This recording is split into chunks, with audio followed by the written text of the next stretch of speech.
నీ జీవిత ప్రయాణంలో నువ్వు దేవుని మీద ఆధారపడు. నువ్వు దేని గురించి చింతించే అవసరం ఆయన రానివ్వడు, ఎందుకంటే ఆయన నిన్ను గురించి చింతిస్తాడు. హల్లెలూయా.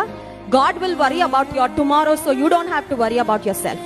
రేపేంటి అని నువ్వు బాధపడాల్సిన స్థితి రానివ్వకుండా నీ రేపు, నీ ఎల్లుండి, నీ వచ్చే వారం, నీ వచ్చే నెల, నీ వచ్చే సంవత్సరం, నీ భవిష్యత్ అంతా ఆయన చింతించి అంతా ఆయన ప్లాన్ చేస్తాడు. నువ్వు చింతించాల్సిన అవసరం లేదు, కానీ నీకు విశ్వాసం ఉండాలి. అప్పుడే నువ్వు చింత నుండి బయటపడతావు. లేకపోతే జీవితంలో చింత అనేది ఒక రెగ్యులర్ డిసీజ్ అయిపోతుంది.